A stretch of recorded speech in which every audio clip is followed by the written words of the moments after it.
So I'm curious, have you ever collected the CK1 summer flankers? I know I personally did from like 2011 up until like 2017 or 18. And then I took a little bit of a break from it, but coincidentally, I was actually at Macy's about a week and a half ago. I was with my wife and we saw this one behind the glass and I said, you know what?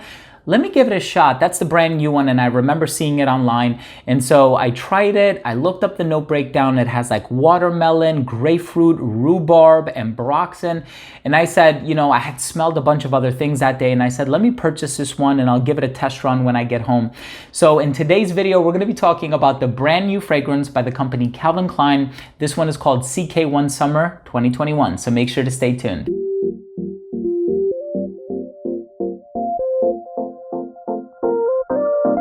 Now, before I begin my review on Calvin Klein's CK1 Summer 2021, I do want to mention that if you are a fan of fragrance-related content, if you like reviews, top 10s, giveaways, and more, please do consider supporting this channel by subscribing to it. All you have to do is click on that red button in the corner. It would mean so much to me. And also make sure to give this video a big thumbs up for the YouTube algorithm. So here we have the brand new release from Calvin Klein. Of course, they always make sure to release this a few months before the summer, as far as I'm given to understand, or at least in previous years, I remember purchasing these in like April or May, well before the start of summer. I guess they want to give the consumers the head start, so to speak. So here we have the brand new summer iteration, and I actually do like some of the ones from previous years. I don't quite remember if it came out in 2012 or 2013, but there was a version that actually had like a margarita vibe about it. It was a little sweet, a little salty, a little fruity, but in any case, this year's version has watermelon, rhubarb, grapefruit, ambroxan, lemon, watery notes, some woods in the base. So it seems like a pretty complex and diversified note breakdown. And I was also wondering, with the grapefruit and the ambroxan in here, is this one gonna smell similar to Bulgari's Tiger at all, which is actually a fragrance I love. I haven't purchased it yet, but I plan on purchasing it soon. So in any case, I'm excited to give you my thoughts on the smell. Let's start things off with the presentation.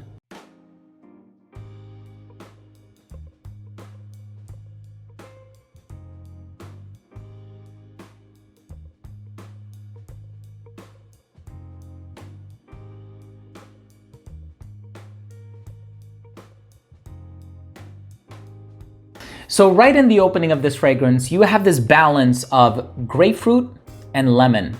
And so you have a little bit of lemon, a little bit of grapefruit. There's also like a traditional citrusy smell about it. So I'm given to understand there's a little bit of bergamot in here as well. But you can definitely smell a little bit of that tart quality coming from the grapefruit. Now, it's nothing like Light Blue Forever by Dolce & Gabbana. So if you've tried Light Blue Forever and you know just how bright and tart and flavorful it is with that grapefruit note, you're gonna get something very different from this one. It's not as heavy on the grapefruit as Light Blue Forever for men, but it does open up very citrusy. You got that grapefruit, you got the lemon that's in here, and you also have those watery notes. So it definitely opens up very aquatic, very oceanic. There are definitely some aroma chemicals in here contributing to that vibe. I don't know if it's Kalone or ambroxan. I mean, there's definitely ambroxan as far as the note breakdown is concerned, as long as it's a transparent and authentic note breakdown, which I believe it to be. So you kind of get a little bit of that freshness in the opening. And I guess the two notes that I was really looking out for were the grapefruit and the ambroxan. And I say that because those two notes, when they're used in tandem, kind of reminds me of Bulgari Tiger. And there are some other fragrances that kind of fall within that vein. So there's also Burlington 1819 by Redolessence Parfums. There's also 21 Conduit Street by Jovoy or Jovoy. I've heard it pronounced two different ways, but those fragrances, while they all smell quite different from one another, kind of convey a similar vibe. Now, in the case of this fragrance, I don't get too much of that. As a matter of fact, if I had to compare it to any other fragrance, I would probably compare it to one of the Azzaro Chrome flankers. I think Chrome Pure or the original Chrome, it just kind of has like this fresh, sort of well-polished, clean, and slightly creamy vibe about it. That's really the best way that I can describe it. It's something that I've smelled before, although it is a fruitier rendition of a lot of the Chrome flankers that I've tried. And so it has like this watermelon note in here. Whenever I think of watermelon, I think of Millésime Imperial by Creed, even though that fragrance doesn't contain watermelon. But in any case, I was kind of also expecting it to maybe veer into that territory if it's going to be like a salty, oceanic watermelon type of a fragrance. And you do pick up on a little bit of all of those elements in here. So I admire this fragrance for that. You know, I get a little bit of the grapefruit, definitely get the aquatic elements. I get a little bit of that fruity nuance. I don't know if I can, you know, confidently say I'm smelling watermelon, but I do get a little bit of every aspect that is communicated or conveyed in the note breakdown. But I think the overall picture that I get from it, or the olfactory connection that I've made, is that to Azzaro Chrome. So in my opinion, I do think it smells quite clean and floral and citrusy and aquatic and creamy, the way that Azzaro's Chrome smells that way. And so if you smell this one and you have any experience with Chrome, you'll pretty much understand what I'm saying. Now, there is like a niche version of Chrome, if you will. It's Vodka on the Rocks by Kilian Paris. Of course, it's quite different, but I do think that it's kind of like the niche version of that olfactory DNA. So this one definitely has a designer vibe about it. And of course, you know, it's Calvin Klein. You're gonna pay a little over $60 for it. So you can't imagine it to be like super niche quality or ultra experimental or anything like that. And I think with the CK1 Summer Flankers, they're looking for something that is very fresh, very carefree, something that you can basically spray on in abundance, quite liberally. And I think that this one definitely, you know, does its job. I'm gonna be honest with you guys, in previous years, I would go on a cruise like every single summer with my wife, and more recently with our daughter. And I would always go to like the shop on the cruise ship, and I would buy CK1 Summer, and I would wear it on the cruise so that, you know, whenever I smelled it again months later, it would remind me of being on vacation. And so this one was purchased a little prematurely because I don't think we're gonna be cruising this year. So I said, you know what, let me buy this. I saw the opportunity, I purchased it. I think it's a solid fragrance. If you are a fan of a lot of the CK1 Summer flankers, you kind of know what to expect. It's not anything that's earth-shattering. It doesn't reinvent the wheel. It's not anything ultra experimental or avant-garde or anything like that. But I do think it's a pleasant fragrance. I do think it conveys a certain level of freshness that's going to be enjoyed by both men and women.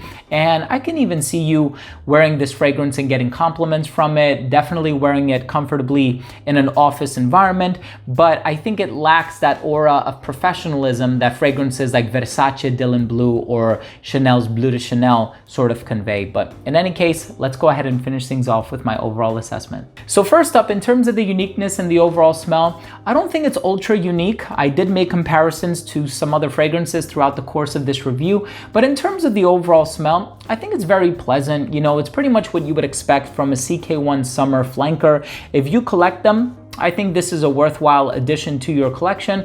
I think if you have fragrances like Azzaro's Chrome or even Montblanc's Explorer Ultra Blue, you don't really need this fragrance. It kind of falls within that similar olfactory territory. Longevity on this one is 5 to 6 hours. The projection is great for the first hour to hour and a half of application.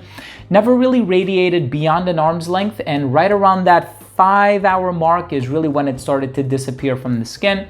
In terms of the versatility, men and women can wear this one very comfortably. I think this one also gives off more of a casual vibe, so I wouldn't wear this one in a formal scenario. And I also think it gives off like a spring and summer vibe, so I wouldn't wear this one in the colder weather either. And I think that it does come across smelling rather youthful as opposed to a little bit older or more mature or anything like that. I think it lacks a lot of the green notes and the earthy and woodsy notes in the base that would create the versatility in that regard. So perhaps as far as the overall versatility of the product is concerned, it might be a little compromised, but again, it's intended to be a summer flanker, limited edition release, only gonna be produced in the year 2021. So if you look at it from that lens, it is kind of going to be like a collector's edition.